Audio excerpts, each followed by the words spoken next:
I have stopped keeping up after LGBTIQ plus. So you don't know how many letters are there after that, basically. All right, 3 agreeers. Let's start. Oh my god, Malay. Honestly, I shouldn't be laughing at these jokes, but they're actually so funny. Malay, so queer people are like, oh, the alphabet people because the LGBTQIA one, you know. But the reason why I've stopped keeping up with it, like it's a LGBTQIA plus thought ads, and so we already know there's more. What I prefer to do is queer भनेर एकदम umbrella term चलाउँछु क्या म चाहिँ हुन्छ नि त्यो किनकि again कसरी भनौँ queer भनेकै in a sense where the word came up नै is like के भन्छ different from normal जसरी नि त हैन अनि it is used as an umbrella term for the community हैन they can it's much easier to be like oh this person's queer हुन्छ नि भन्नाले अन्त LGBTQIA+ को कुन चाहिँ वाला लेटर हो तिमी भनेर सोध्दैन नि त हुन्छ नि I mean they can't that's my reasoning चाहिँ it's kind of like if you are putting yourself in a box, and you're just like constrained to one identity. Okay? So this different amounts, and that's why I love the term queer as well, because it's kind of like an umbrella term, and it's kind of like you don't necessarily be offensive towards like ko manchela u garyo. If I'm not educated on that, where there may be certain terms that they might be offended by, so त्यो umbrella term use but like I do recognize like individual terms or it's like everybody's walking in a different like parts of life and different facets of life. Everybody lived in experience same hudaina and sabaiको privilege same hudaina sabaiको like experiences same hudaina bhaneर I do recognize that as well. And त्यही भएर पनि सबैको preference I think it's kind of like how dynamic we are, okay? So how diverse, how dynamic, how intersectional this community is, and I love that fact as well. And the umbrella term there is pros and cons to it, but like when you're like generalizing stuff, there's always going to be stuff that goes above some people's head as well. Okay? And you there but like when you're standing forward as a community, like you're stepping outside of the cultural norm, because like queer terminology it's like you're not cisgender, you're not heterosexual type wala, or maybe you have but like cisgender ko term ma chai pardaina wala and it's just cultural norm, cultural status quo ma chai pardaina bhaneko wala, and it's kind of like it's your own identity, you're kind of like figuring yourself out. So त्यसमा गर्दाखेरि चाहिँ that's why I kind of like disagree with that. Sorry, agree with that. I think my understanding, well, this is how it is. Because you majority or minority ko kura ho. So when all of these your differences haru थाहा पाउँदाखेरि चाहिँ पहिला lesbian र gay छ भनेर so सुरुमा त त्यही दुईटामा त थियो नि त अनि यो पनि also कतिको inform छ त्यो कुराबाट आयो. So I think the letter started coming evolving into a bigger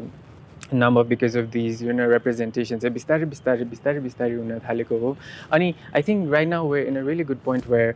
there's this again umbrella term queer भनेपछि चाहिँ you're representing all of us. So the way it should I would say चाहिँ कस्तो भने yes it is really easier to just use one term, umbrella term, queer. अनि अब त्यसको भित्र चाहिँ अब all of these differences are चाहिँ once you are inside that umbrella term, त्यसपछि चाहिँ यो differences are चाहिँ अब whenever you need to address or त्यो बेलामा मात्रै यो differences are ठ्याक्क ल्यायो भने चाहिँ that is the more flexible, more practical way जस्तो लाग्छ अहिले. So that's why, yeah. I to tell people I'm queer if it feels like they want to know more and then desperately experience I'm gender fluid or like yeah, so you kind of test the waters. Test the waters, exactly.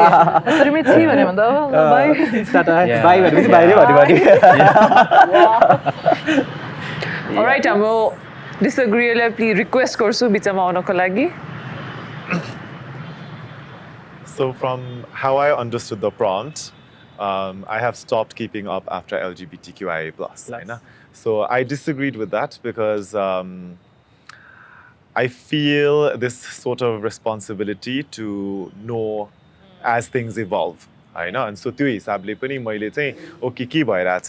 के नयाँ चीजहरु आइराछ तर यो नयाँ चीज मात्र हैन कति कुरा चाहिँ अब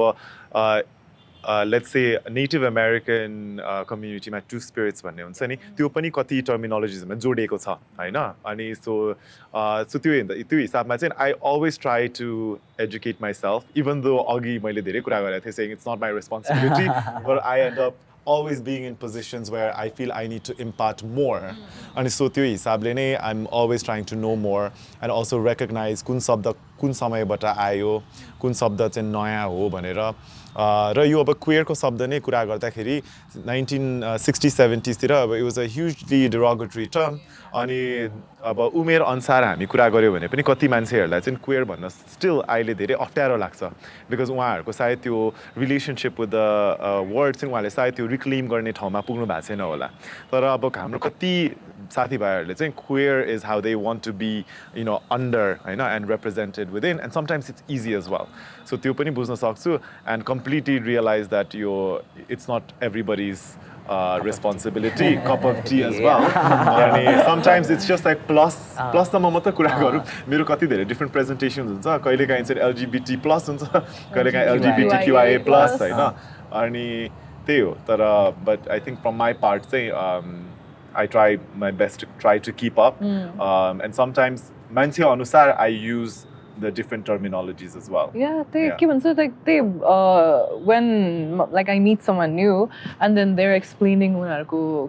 gender expression, sexuality, and it's something new to me, then it's amazing how they do and you figure out new stuff. So again, another reason, like I talked about watering down and I feel like you gender sexuality like this split because one the reason why we create labels is अलि राम्ररी बुझोस् मान्छेहरूले जस्तो लाग्छ के एउटा त्यो अनि आफूलाई कसरी डिस्क्राइब गर्न हुन्छ नि गरोस् मान्छेहरूले और डिस्क्राइब गर्न सजिलो होस् भनेर हैन अनि I don't think you need something एकदम स्पेसिफिक के फर दैट हुन्छ नि लाइक कसै भनौं पानसेक्सुअलिटी भेरी त्यो नि अम्ब्रेला टर्म हो जस्तो लाग्छ के like not looking at gender too हुन्छ नि लभ समवन हुन्छ नि त्यसरी भन्दा त्यसको पनि न्युअन्सेसहरु त छन् त इभन बाइसेक्सुअलिटीमा पनि के भन्छ like you can be attracted more to men or to women not just like male female matte pani but then ke bhancha even men who are more like feminine ke bhancha traits haru bhako testo pani cha ni ta there's this nitty-gritty and nuances to each individual no two bisexual people are going to be the same but then if we start picking apart and labels for each one then again I feel like it waters it down atti nai ke have you guys heard of ke bhancha like XE wala pronouns it's like people who have autism unharko lai pronouns bhanera I didn't know that. Getting educated. So this like person I have no idea what that person is मलाई randomly हुन्छ नि एकदम भाइवा कौन बनेगा करोडपति जस्तै DM मा what are your thoughts on this भने नचिनेको मान्छे है like सोध्दै आउँथे के अनि एकचोटी आयो I don't know why I entertained that person but it was very fun अनि के भन्छ what do you think about your pronouns के भन्छ यो चाहिँ neurodivergent मान्छेहरुको लागि pronouns हो भनेर राखेको थियो के अनि do you agree with it disagree with it भनेर सोधेको थियो अनि म चाहिँ like personally म चाहिँ त्यो वाला उसमा चाहिँ सेक्टरमा चाहिँ कस्तो इफी अति नै उ भयो के किनकि अब pronouns भनेकै from the way I see it is how you express your gender नि त अनि I don't think neurodivergence is a gender के हुन्छ नि अनि not necessarily everyone wants to हुन्छ नि like मान्छे भेट्ने बित्तिकै oh I'm neurodivergent हुन्छ नि भन्नलाई not everyone is going to be comfortable with that अनि also again neurodivergence is not के भन्छ gender जस्तो लाग्यो मलाई अनि again it waters it down so what you're saying is that kind of like हुन्छ नि gender identity मा चाहिँ अब it's kind of like what they think what they हुन्छ it's internalized and expression मा चाहिँ what internalized thought like expression गरेर you're communicating with like the community and the surrounding अब त्यसमा मा चाहिँ अब the clothes that you put on, the way that you speak, the cultural impact, त्यसमा गर्दा चाहिँ एक्सप्रेसनमा आयो and like neurodivergent मा चाहिँ it's kind of like internalized अनि कुराहरू भित्रै हुन्छ but if you come in close connection with those person अनि if they are like really comfortable with you and you just like speak up about it and त्यतिखेर चाहिँ बल्ल reveal हुने वाला कुरा हो whereas gender expression चाहिँ like you're actively presenting yourself out there त्यस्तो टाइपको वाला भनेको Going back to I think to how you mentioned your LGBTQ मा lump भयो तर त्यो lump पहिला किन चाहिँ भयो भन्दाखेरि सायद त्यो समयमा चाहिँ हामीलाई त्यो एउटा युनिटी चाहिएको थियो नि त हैन अनि त्यो भएर तर अहिले चाहिँ यो लम्प भएर पनि हामीलाई गाह्रो भइरहेछ। गाह्रो भइरहेछ Yeah. क्या एभ्री टाइम अब गएर गर्दाखेरि यो एलजिबिटीमा यहाँ धेरै भिन्नता छ होइन त्यो भनेर सबै गर्नुपर्ने छ होइन अनि so in that sense it's great that when we have different organisations that specifically advocate for different groups of people होइन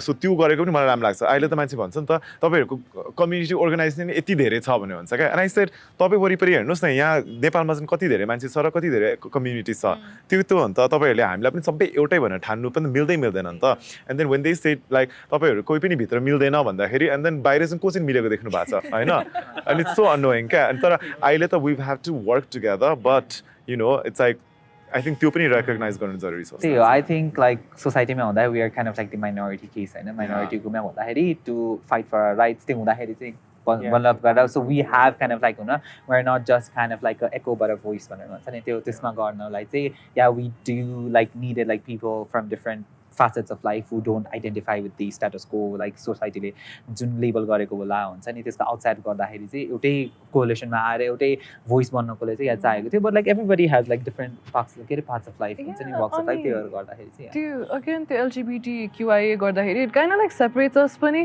हुन्छ नि लाइक इट इज अब हामीले त एउटा वर्ड त्यो सोजिसेक भनेर भन्छ नि त हामीले होइन तर people don't use that as often हुन्छ नि बिस्तारै आइरहेछ बट देन एलजिबिटी भनेर नै भन्छ नि त अब त्यो भन्ने बित्तिकै उनीहरूले क्वेयर नै भन्न खोजेको हो but then again I feel like this हुन्छ नि वर्ड लाइक क्वेयर भनेरै it can also bring us together एकदमै लाइक किनकि अब इक्जाम्पल चाहिँ हाम्रो कल्चरली हेर्दाखेरि लाइक जनजाति मान्छेहरू भन्दाखेरि हुन्छ नि they have this certain demographic but then त्यसमा पनि कति पावर छ जस्तै लाग्छ कि मलाई सो इन अ सेन्स त्यसरी छुट्याउनु भन्दा पनि कम्युनिटी एउटा शब्द छ भने आई फिल लाइक अब त्यसको भित्र त अभियसली सबै जनजाति मान्छेहरू दे डोन्ट गेट अलङ हुन्छ नि बट देन त्यसमा चाहिँ पिपललाई डाइभर्सिटीमा चाहिँ एजुकेसन दिनुपर्छ जस्तो लाग्यो स्टिल हुन्छ नि त्यो कम्युनिटीको सेन्स चाहिँ हुन्छ जस्तो लाग्छ Okay.